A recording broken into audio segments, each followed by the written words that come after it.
Oke teman-teman, Assalamualaikum warahmatullahi wabarakatuh. Selamat pagi, selamat siang, selamat sore, atau selamat malam. Oke, pada kesempatan kali ini kita akan membahas tentang memahami dasar dan pentingnya suatu regulasi dalam kendaraan bermotor ya teman-teman ya. Ataupun materi kita ini adalah regulasi kendaraan bermotor.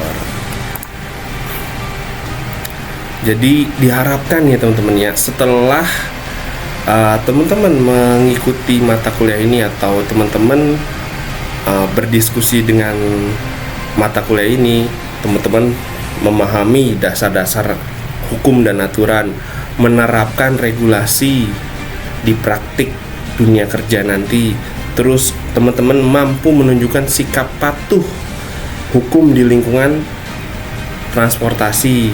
Yang keempat, teman-teman mampu memahami dan menerangkan arti dan manfaat aturan dari peraturan perundang-undangan. Seperti itu teman-teman. Kita bahas yang pertama ya. Pertama, teman-teman memahami dasar hukum dan peraturan. Maksudnya apa? Jadi teman-teman ini mengetahui apa sih hukum itu, terus jenis-jenis hukum, terus bagaimana peraturan itu dibuat, dan gimana sih berlakunya di Indonesia, khususnya untuk tentang kendaraan di jalan atau kendaraan bermotor di Indonesia. Yang pertama itu. Sedangkan yang kedua, teman-teman mampu menerapkan regulasi dalam praktik kerja nanti di suatu pekerjaan ya teman-teman ya. Jadi teori ini tidak cukup teman-teman. Tidak hanya tahu, tapi teman-teman juga harus bisa mengaplikasikan aturan-aturan tersebut dalam situasi atau dunia kerja nyata. Seperti saat teman-teman menguji kendaraan, saat mengurus dokumen kendaraan, saat inspeksi karoseri, dan kegiatan lainnya. Teman-teman harus paham itu. Dan yang ketiga teman-teman ya, diharapkan setelah kita diskusi ini, teman-teman mampu menunjukkan sikap patuh terhadap hukum dan aturan-aturan yang ada di lingkungan transportasi di Indonesia, dan memiliki sikap positif, taat aturan, tidak melanggar hukum lalu lintas, dan menjadi contoh yang baik dalam hal kepatuhan hukum, terutama di bidang transportasi. Dan berdasarkan ketiga tersebut, akhirnya teman-teman ini mampu memahami dan menerangkan arti dari manfaat peraturan undang-undang yang ada di Indonesia. Maksudnya apa? Teman-teman bukan hanya menghafal ya teman-teman, tapi memahami apa sih peraturan perundang-undangan, peraturan pemerintah, Permenhub, dan lain-lain. Yang kedua juga, di sini bisa menjelaskan kepada orang lain, karena di sini kan nanti akan jadi kader kan ya. Jadi teman-teman mampu menjelaskan kepada orang lain tentang pentingnya peraturan tersebut, misalnya menjaga ketertiban, menjamin keselamatan berkendara, dan memberikan keadilan hukum bila ditanya ya teman-teman ya, dan mencegah konflik dan pelanggaran yang suatu saat akan terjadi dan suatu saat akan teman-teman temukan di dunia pekerjaan. Nah, seperti itu teman-teman. Jadi harapnya teman-teman mohon konsentrasi terhadap diskusi atau materi yang akan disampaikan ya. Oke, kita masuk ke materi. Apa sih pengertian peraturan atau perundang-undangan? Ada yang tahu? Di sini peraturan atau perundang-undangan adalah hukum yang tertulis teman-teman. Hukum yang tertulis dibuat oleh lembaga yang berwenang, dan isinya itu mengikat masyarakat secara umum. Seperti itu. Jadi nggak memilih-milih ya teman-teman. Adapun poin dari peraturan atau perundang-undangan ini ada 3. Barangkali ada tambahan, nanti ditambah ya teman-teman ya. Yang pertama, peraturan tertulis dibentuk oleh lembaga berwenang. Yang kedua, mengikat secara umum. Yang ketiga, disusun melalui tahapan-tahapan, ya. Maksudnya apa? Kita bahas dulu yang poin yang pertama. Peraturan tertulis yang dibentuk oleh lembaga berwenang. Maksudnya apa sih? Artinya aturan ini ditulis secara resmi, bukan hanya ucapan ataupun kebiasaan. Jadi yang membuat aturan ini harus punya kewenangan hukum, ya. Contohnya DPR dan Presiden, mereka membuat undang-undang. Ada lagi Presiden sendiri membuat peraturan pemerintah. Menteri membuat peraturan menteri, seperti Permenhub yang teman-teman sering gunakan, ya kan. Dan ada juga gubernur, wali kota, bupati, itu membuat perda, ya teman-teman, peraturan daerah. Jadi nggak sembarangan orang ataupun lembaga bisa bikin peraturan, ya. Nggak sembarang orang bikin aturan ataupun hukum. Nggak sembarang orang boleh membuat aturan itu. Itu yang pertama, dibentuk oleh lembaga yang berwenang. Berikutnya, poin dari peraturan perundang-undang itu yang kedua adalah mengikat secara umum. Maksudnya apa, teman-teman? Artinya di sini peraturan ini berlaku untuk semua orang di wilayah hukum tertentu. Contoh, Undang-Undang Lalu Lintas berlaku untuk semua orang pengguna jalan yang ada di Indonesia.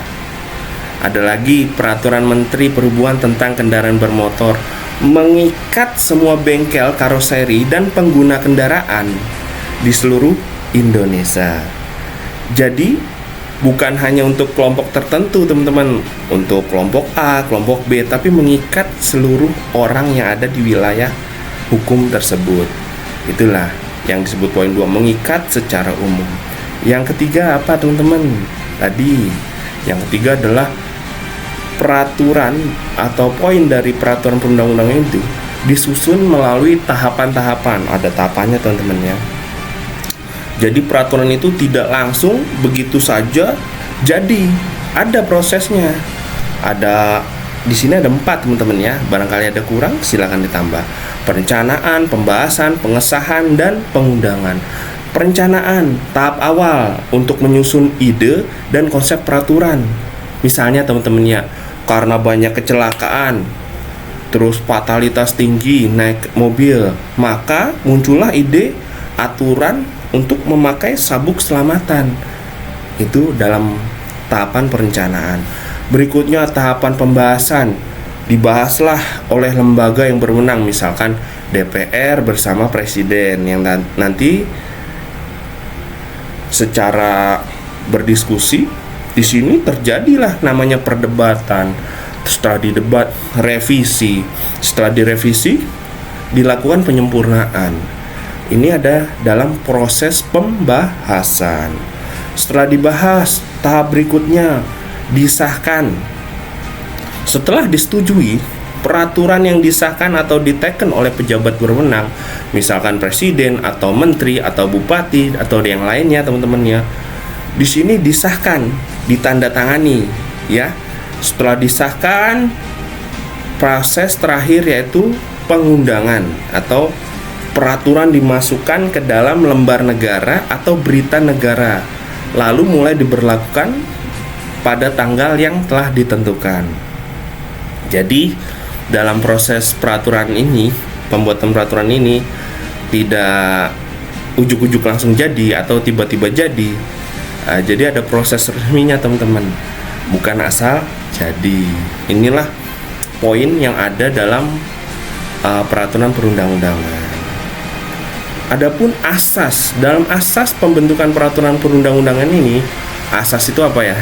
Asas itu adalah prinsip dasar atau aturan main supaya peraturan yang dibuat itu sah, adil, tertib. Oke. Ada beberapa poin, teman-teman. Di sini kita bahas ada 4 poin di sini. Pertama, untuk khusus di Indonesia, ya, teman-teman, ya, tidak bertentangan dengan Undang-Undang Dasar 1945. Yang kedua, harus konsisten dan bersumber dari peraturan yang lebih tinggi. Oke. Yang tiga nih teman-teman ya. Berlaku umum dan tidak berlaku surut kecuali dinyatakan tertulis ya teman-teman ya. Dan adanya asas lex. Lex apa? Nanti kita bahas. Paham ya? Ada 4 teman-teman ya. Ada 4. Kita bahas yang pertama, asas pembentukan peraturan undang-undangan. Yang pertama adalah tidak bertentangan dengan Undang-Undang Dasar 1945. Artinya apa? Undang-Undang Dasar 1945 adalah hukum tertinggi di Indonesia, teman-teman. Artinya, semua peraturan harus tunduk dan sesuai dengan isi dan semangat dari Undang-Undang Dasar 1945. Misalkan, ada peraturan yang tidak boleh melanggar hak asasi manusia (HAM). Karena itu apa? Dilindungi oleh Undang-Undang Dasar 1945. Pertanyaannya, kalau ada aturan yang bertentangan dengan Undang-Undang Dasar, maka itu bisa dibatalkan oleh Mahkamah Konstitusi atau yang sering kita dengar adalah MK. Gitu teman-teman ya. Itu asas pertama, tidak bertentangan dengan Undang-Undang Dasar 1945. Berikutnya, asas pembentukan peraturan yang kedua. Peraturan itu harus konsisten dan bersumber dari peraturan yang lebih tinggi. Maksudnya apa? Dalam sistem hukum kita ada namanya tata urutan peraturan dari yang paling tinggi sampai yang paling rendah. Di sini diatur pada Undang-Undang Nomor 12 Tahun 2011. Barangkali ada yang terbaru, silahkan direvisi. Jadi peraturan itu nggak boleh bertentangan dengan peraturan level di atasnya ya teman-teman ya. Contohnya gini, peraturan menteri harus sesuai dengan peraturan pemerintah. Oke, clear ya. Yang kedua contohnya, perda harus sesuai dengan perda itu harus sesuai dengan undang-undang ya teman-teman ya. Minum dulu. Ini menjaga konsistensi dan hierarki dalam pembuatan hukum tersebut teman-teman ya. Jadi apa? Asas peraturan itu harus konsisten dan bersumber dari peraturan yang lebih tinggi. Oke, kita masuk dalam asas yang ketiga dalam pembentukan peraturan. Yang ketiga adalah berlaku umum dan tidak berlaku surut, atau bisa dikecualikan ya, dituliskan nanti di belakangnya. Jadi berlaku umum ini maksudnya adalah aturan mengikat untuk semua orang yang terkait, bukan pribadi atau kelompok tertentu saja teman-teman ya. Dan tidak berlaku surut atau non retroaktif, hanya berlaku mulai tanggal diundangkan dan ke depan. Oke. Misalkan kalau peraturan tentang uji emisi berlaku tanggal 1 Januari 2025, maka kendaraan yang melanggar sebelum tanggal itu tidak bisa dihukum, kecuali memang ada aturan yang menyatakan berlaku surut. Oke teman-teman ya, begitu. Fungsinya apa? Untuk menjaga kepastian hukum. Jadi orang harus tahu aturan sebelum dituntut, gitu teman-teman. Itulah fungsi asas ketiga, berlaku umum dan tidak berlaku surut. Berikutnya asas lex. Jadi ada asas lex teman-teman. Pertama, asas lex pertama, lex superiori derogat legi inferiori. Artinya apa teman-teman? Hukum yang lebih tinggi mengesampingkan yang lebih rendah. Maksudnya apa? Kalau ada hukum, kalau ada aturan, kalau ada konflik antara undang-undang dan perda, maka undang-undang yang dimenangkan atau yang berlaku ya teman-teman ya. Asas lex yang kedua, lex posteriori derogat legi priori. Maksudnya apa? Artinya gini teman-teman, hukum yang lebih baru mengesampingkan hukum yang lama. Oke?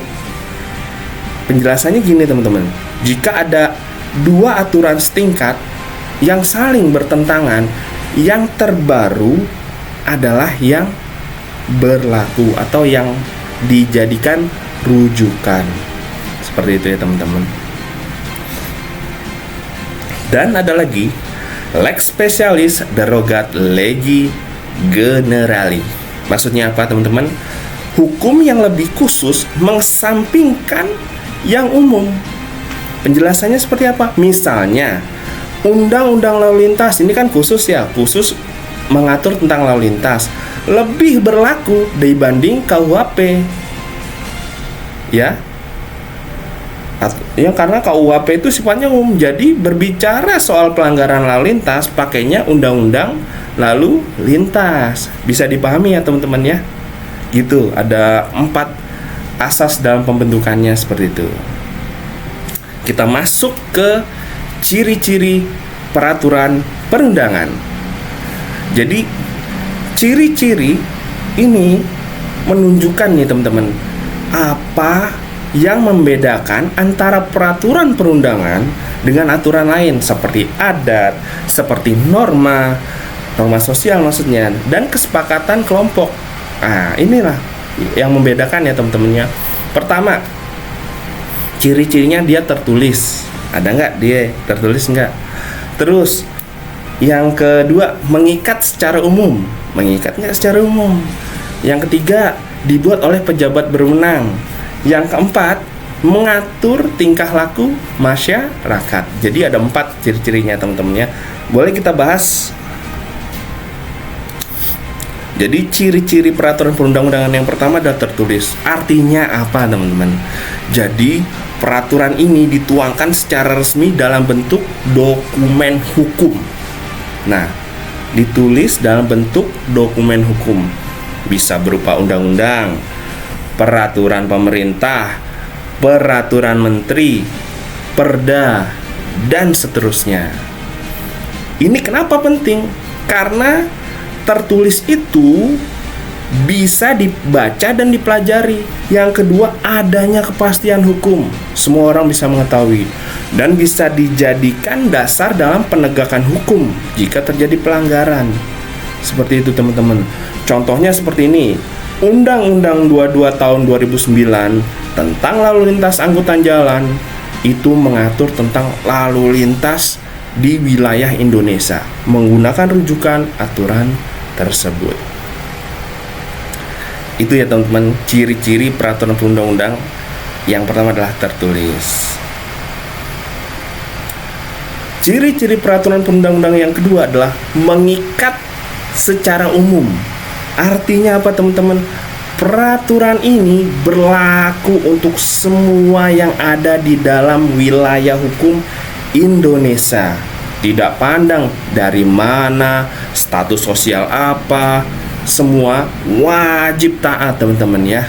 Oke, contohnya nih teman-teman, peraturan lalu lintas mengikat semua pengemudi, baik taruna, baik mahasiswa, supir angkot, pejabat sekalipun wajib tunduk terhadap undang-undang lalu lintas angkutan jalan ya.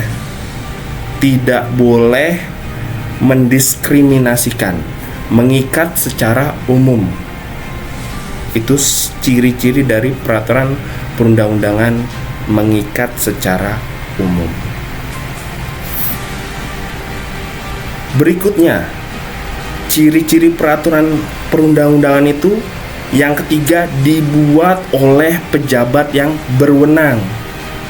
Maksudnya apa? Hanya lembaga atau pejabat tertentu yang punya wewenang hukum yang boleh membuat peraturan. Contohnya, mungkin kita ulang lagi ya, tadi udah. DPR dan Presiden membuat undang-undang, Presiden membuat PP, Menteri membuat peraturan menteri atau permen ya teman-teman, bukan permen subus tapi peraturan menteri. Gubernur, Bupati, Wali Kota membuat yang namanya perda, peraturan daerah, terdiri dari macam-macam. Perwalkot, atau pergub, macam-macamnya. Jadi peraturan yang dibuat oleh orang atau lembaga tanpa kewenangan resmi tidak sah secara hukum, ya. Jadi ciri-ciri peraturan perundang-undangan dibuat oleh pejabat yang berwenang. Oke, poin ketiga. Berikutnya, ciri-ciri peraturan perundang-undangan yang keempat ini mengatur tingkah laku manusia, teman-teman ya. Jadi aturan perundang-undangan itu mengatur tingkah laku masyarakat di wilayah regional tersebut. Maksudnya apa sih? Peraturan itu kan bertujuan mengatur perilaku masyarakat agar tertib, aman, adil, dan teratur, teman-teman ya. Mengatur seperti hal-hal apa sih? Hak dan kewajiban sebagai warga negara, larangan dan sanksi apabila melanggar, prosedur dan izin tertentu, misalkan saat uji KIR, membuat SIM dan STNK itu diatur ya teman-teman ya dalam peraturan. Jadi di sini hukum itu hadir untuk menghindari kekacauan dan melindungi kepentingan bersama masyarakat di suatu wilayah yang diatur dalam hukum tersebut. Oke. Adapun pendapat para ahli di sini ada Bagirmanan, ada Suheiho, dan ada Undang-Undang Nomor 10 Tahun 2004 ya, udah dicabut, tapi kayaknya masih relevan deh secara teoritis. Jadi menurut para ahli ini, Prof. Bagirmanan, peraturan perundang-undangan adalah aturan umum abstrak yang bersifat mengikat. Senada kan dengan tadi. Jadi penjelasannya apa? Umum dan abstrak ini tidak ditujukan untuk orang tertentu, tapi untuk semua orang dalam situasi yang disebutkan dalam aturan itu. Oke? Mengikat. Semua orang yang masuk di dalam lingkup aturan tersebut harus mematuhi aturan tersebut. Contohnya tadi, Undang-undang lalu lintas berlaku untuk semua pengendara, tidak ditujukan ke si A, ke si B, ke si E, si C saja. Ya, ini pendapat dari Profesor Dr. Bagirmanan SHMC. Oke. Berikutnya pendapat ahli hukum yang kedua. Di sini ada Pak Suheiho. Beliau berkata bahwasanya peraturan perundang-undangan adalah proses dan hasil dari pembentukan peraturan sendiri, ya. Penjelasannya ada gini. Ada dua sisi yang ditekankan dalam ini. Oke, yang pertama prosesnya, tahapan seperti perencanaan, pembahasan, pengesahan dan perundang-undangan sesuai dengan Undang-Undang Nomor 12 Tahun 2011. Yang kedua, hasil produk akhirnya berupa undang-undang, peraturan pemerintah, dan peraturan menteri. Jadi hukum itu dibuat bukan cuma dokumennya, tapi juga bagaimana cara dibuat aturan itu secara sah. Ya, menurut pendapat Profesor Pak Suheiho ya. Gitu teman-teman. Adapun ini udah dicabut ya teman-teman, tapi masih inilah relevan secara teoritis. Jadi peraturan undang-undang adalah peraturan yang ditulis mengikat secara umum dan dibentuk oleh lembaga negara yang berwenang. Penjelasannya adalah menekankan bahwa hukum itu harus tertulis, ada dokumen resminya, mengikat secara umum maksudnya apa? Berlaku untuk semua orang, dibentuk oleh orang yang berwenang atau lembaga berwenang secara sah. Hukum itu dibuat meskipun sekarang udah diganti ya teman-teman oleh Undang-Undang Nomor 12 Tahun 2011. Definisi ini masih sering dijadikan acuan dalam teori hukum. Kesimpulannya apa teman-teman? Semua ahli menegaskan bahwa peraturan itu bersifat umum dan mengikat, bukan pribadi atau kelompok tertentu. Harus dibuat melalui proses hukum yang sah dan berfungsi sebagai pengatur hidup masyarakat agar secara tertib dan adil, gitu teman-teman. Menurut para ahli. Ada lagi peraturan perundang-undangan tadi kan. Sekarang kita masuk pada norma. Apakah norma itu? Norma atau kaidah. Jadi aturan atau pedoman hidup yang dibuat masyarakat atau lembaga tertentu yang fungsinya untuk mengatur perilaku manusia agar terciptanya ketertiban dan keteraturan. Itu disebut norma. Norma sendiri adalah standar perilaku. Kalau dilanggar gimana? Biasanya ada sanksi. Biasanya ringan, sosial, sampai hukuman berat. Itulah norma. Di sini teman-teman ada jenis-jenis norma. Yang kita bahas ada nomor 1 dan 2 ini adalah norma kesopanan, norma kesusilaan. Oke. Di sini norma kesopanan ini berasal dari kebiasaan atau adat istiadat di suatu masyarakat. Terus mengatur secara bersikap, berperilaku, dan sesuatu yang pantaslah secara rasional di sosial tersebut, ya, di masyarakat sosial adat tersebut. Sanksinya apa? Dia akan dapat celaan, dikucilkan, dianggap tidak sopan. Contohnya ya teman-teman mengucapkan salam saat masuk rumah orang. Nah, itu termasuk norma kesopanan. Ada lagi norma kesusilaan. Asalnya dari hati nurani manusia nih teman-teman. Mengatur tentang perbuatan yang dianggap baik atau buruk secara moral. Misalkan sanksinya apa? Rasa bersalah, malu, atau penyesalan nanti yang akan timbul. Contohnya, tidak menipu, tidak mencuri, membantu orang lain yang kesusahan. Itu teman-teman, 2 norma kesopanan dan kesusilaan. Berikutnya ada lagi norma agama, norma hukum. Norma agama sendiri asalnya ini dari ajaran agama yang diyakini teman-teman, mengatur hubungan manusia dengan Tuhan dan hubungan manusia dan sesama. Sanksinya apa? Bisa berupa dosa dari sisi Tuhan dan juga tekanan sosial di masyarakat. Contohnya, sholat 5 waktu bagi muslim, tidak membunuh untuk semua agama, dan berbuat baik kepada orang tua. Itu norma agama. Dan norma hukum asalnya dari mana? Asalnya dari negara atau lembaga resmi yang telah dibahas tadi. Mengatur, fungsinya apa? Mengatur tingkah laku yang boleh dan tidak boleh secara hukum negara. Dan sanksinya apa? Hukum nyata seperti denda, penjara, atau sanksi administratif. Contohnya, tidak boleh melanggar lampu merah, wajib punya SIM, dilarang mencuri. Nah, itu termasuk dalam norma hukum ya teman-teman ya.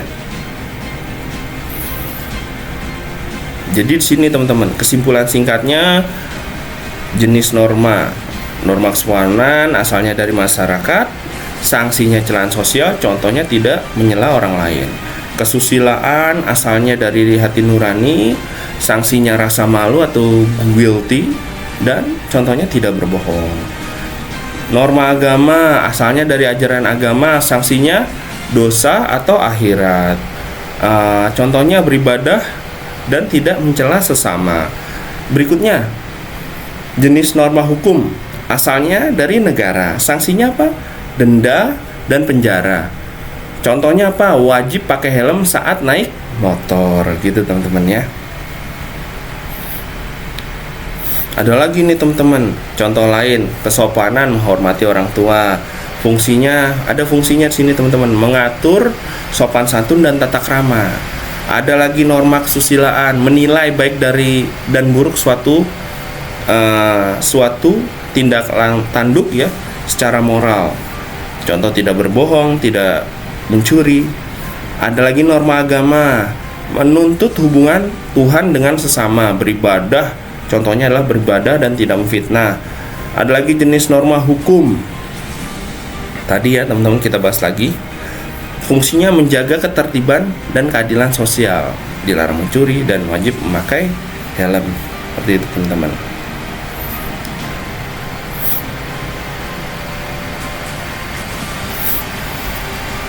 Jadi hukum itu apa sih?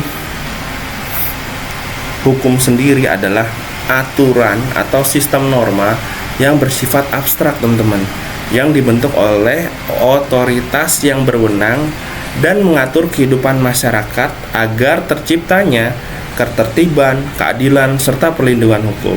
Abstrak dalam arti di sini adalah tidak ditujukan hanya kepada satu orang saja, tapi berlaku pada siapa saja yang masuk dalam lingkungan tersebut. Kita ulangi lagi tadi ya. Berikutnya, hukum itu disusun untuk mengatur, melindungi, dan menegakkan keadilan. Gitu teman-teman. Ada lagi nih pengertian hukum menurut para ahli ya teman-teman ya. Menurut Prof. Utrecht, barangkali salah, tolong diperbaiki pelafalannya. Hukum adalah himpunan peraturan yang hidup di dalam masyarakat, yang mengatur tata tertib masyarakat dan harus dipatuhi oleh masyarakat. Maknanya seperti apa? Hukum itu nyata dalam kehidupan sehari-hari, bersifat memaksa. Kalau dilanggar pasti ada sanksi, ya. Berikutnya, menurut Pak Tirta, bacanya gimana nih? Tirta Amijaya. Hukum adalah peraturan yang bersifat memaksa yang mengatur tingkah laku manusia dalam masyarakat, dibuat oleh badan resmi, dan pelanggarannya akan dikenakan sanksi. Maknanya apa? Di sini penekanan pada sifat memaksa dan adanya sanksi, itu teman-teman ya. Ditekankan bahwa hukum berasal dari lembaga resmi, bukan dari kebiasaan atau adat semata. Disampaikan oleh Pak Tirta Amijaya. Berikutnya, menurut Pak J. Van Kan. J. Van Kan, hukum adalah seluruh peraturan hidup yang bersifat memaksa untuk melindungi kepentingan manusia dalam bermasyarakat. Maknanya apa? Hukum ini tidak hanya menertibkan, tapi juga melindungi hak dan kepentingan orang-orang dalam masyarakat. Seperti itu teman-teman. Menurut Bapak Hazairin, hukum adalah aturan yang dibuat oleh penguasa yang berwenang, yang mengikat dan harus ditaati oleh semua orang untuk menciptakan keadilan dan ketertiban. Ya, semua orang untuk menciptakan keadilan dan ketertiban. Maknanya apa? Ditekankan untuk pentingnya otoritas resmi yang membuat hukum tersebut. Ada penguasa lah yang membuat hukum tersebut. Tujuannya adalah menciptakan keadilan dan ketertiban sosial. Tujuannya itu. Jadi semua para ahli ini sepakat bahwasanya hukum adalah aturan resmi yang berlaku di masyarakat, dibuat oleh lembaga yang berwenang, mengikat dan memaksa, serta adanya sanksi jika dilanggar. Tujuannya apa? Adalah untuk menciptakan ketertiban, keadilan, perlindungan hukum. Itulah tujuannya. Jadi semua ahli ini sepakat. Adapun di sini kita akan membahas tentang jenis-jenis hukum di Indonesia. Ya, ada 4 di sini kebetulan. Barangkali ada tambahan, silakan ditulis komentar. Pertama adalah hukum material, yang kedua hukum formil, yang ketiga hukum publik, yang keempat adalah hukum privat atau perdata. Jenis-jenis hukum di Indonesia. Hukum material adalah isi hukum itu sendiri, jadi mengatur apa yang boleh dan apa yang tidak boleh. Jadi hukum material itu mengatur, ini boleh loh, ini nggak boleh loh. Fungsinya apa? Menentukan perbuatan yang mana melanggar hukum dan apa sih akibat dari pelanggaran tersebut. Contohnya pasal 362 KUHP, barang siapa mencuri dihukum pidana. Contohnya ya, Undang-Undang Lalu Lintas, wajib pakai helm saat berkendara. Nah itu ya, mengatur tidak boleh dan bolehnya seperti apa. Mengatur tidak boleh ya teman-teman ya, wajib pakai helm. Jika melanggar, apa yang hukumnya, apa akibat hukumnya. Itu hukum material. Dan hukum itu bersifat formil. Jenis-jenis hukum di Indonesia itu jenis-jenis hukum formil. Maksudnya apa? Adanya cara atau prosedur untuk penegakan hukum ya teman-teman. Jadi hukum formil itu cara atau prosedur untuk menegakkan hukum. Fungsinya apa? Menjelaskan langkah-langkah penegak hukum seperti penyidikan, penuntutan, peradilan ini ada aturannya. Nggak semena-mena dalam melakukan penegakan hukum, penyidikan, dan penuntutan. Contoh, KUHP, Kitab Undang-Undang Hukum Acara Pidana, mengatur prosedur penangkapan, pemeriksaan saksi, sampai putusan hakim ini diatur dalam KUHP. Itulah jenis hukum yang bersifat formil. Berikutnya, jenis hukum di Indonesia juga ada bersifat publik, mengatur hubungan antara negara dengan warga negara. Fungsinya apa sih? Melindungi kepentingan umum dan mengatur kekuasaan negara. Contohnya, hukum tata negara membahas struktur lembaga negara. Hukum pidana, negara menuntut pelanggaran hukum. Hukum administrasi negara, misalkan izin usaha, pembuatan SIM, KTP. Nah, itulah hukum publik. Barangkali ada lagi, silakan komentar.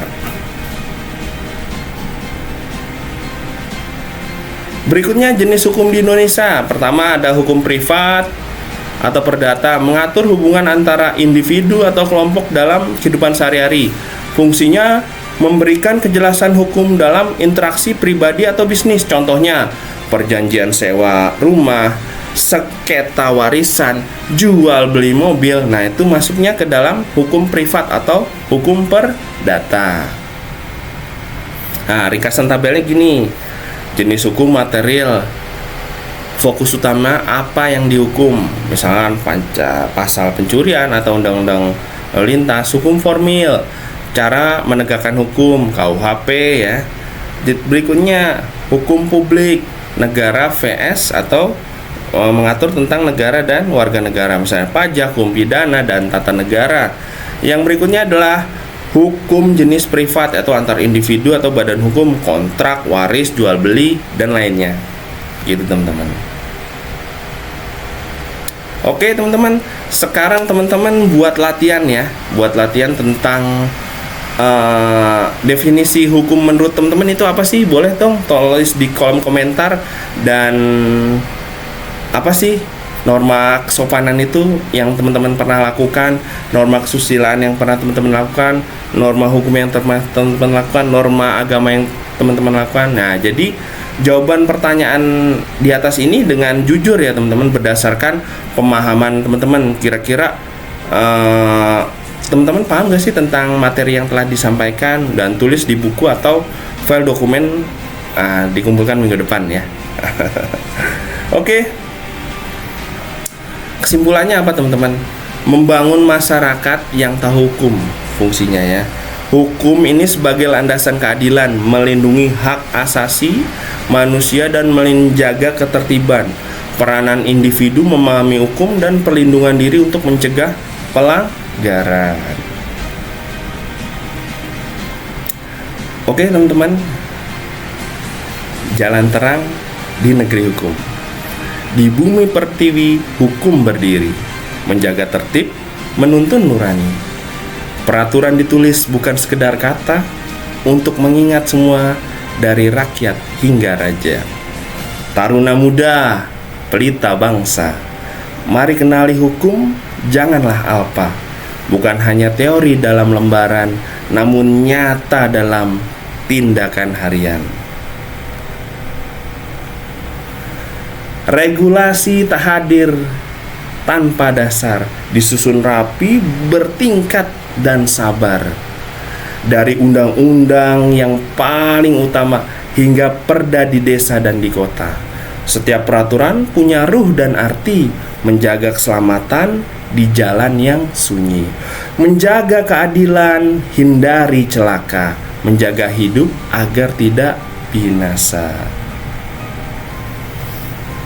Hukum itu bukan milik penguasa, tapi janji bagi semua manusia, agar yang kuat tidak semena-mena, dan yang lemah tidak menjadi mangsa. Asas hukum jadi penuntun, tidak boleh tumpang, tidak boleh kabur. Lex superior, lex posteriori, lex specialis, 3 bintang dalam langit regulasi yang manis. Norma pun beriringan langkah menjadi cermin dalam tiap gerak. Kesopanan, kesusilaan, agama nan mulia, hingga hukum yang memayungi negara. Mereka berbeda tapi saling mendukung, membentuk watak bangsa nan agung. Karena kendaraan bukan cuma mesin, tapi juga jiwa bangsa yang mesti disiplin. Hai taruna, engkau cahaya. Pelajar hukum bukan untuk gaya, namun bekal di jalan pengabdian, menjadi insan beradab penuh harapan. Taatilah hukum bukan sekedar karena takut, namun karena sadar itulah pangkal kuat. Di setiap pedal, di balik setir, ada amanah yang tidak boleh mungkir. Mari kita jaga regulasi ini sebagai warisan suci untuk negeri, agar Indonesia melaju pasti di jalan hukum dan nurani yang abadi. Terima kasih, sekian dari saya. Apabila ada komentar, pertanyaan, boleh komentar di bawah. Selamat malam, selamat pagi, sampai jumpa di kesempatan berikutnya. Sekian dari saya.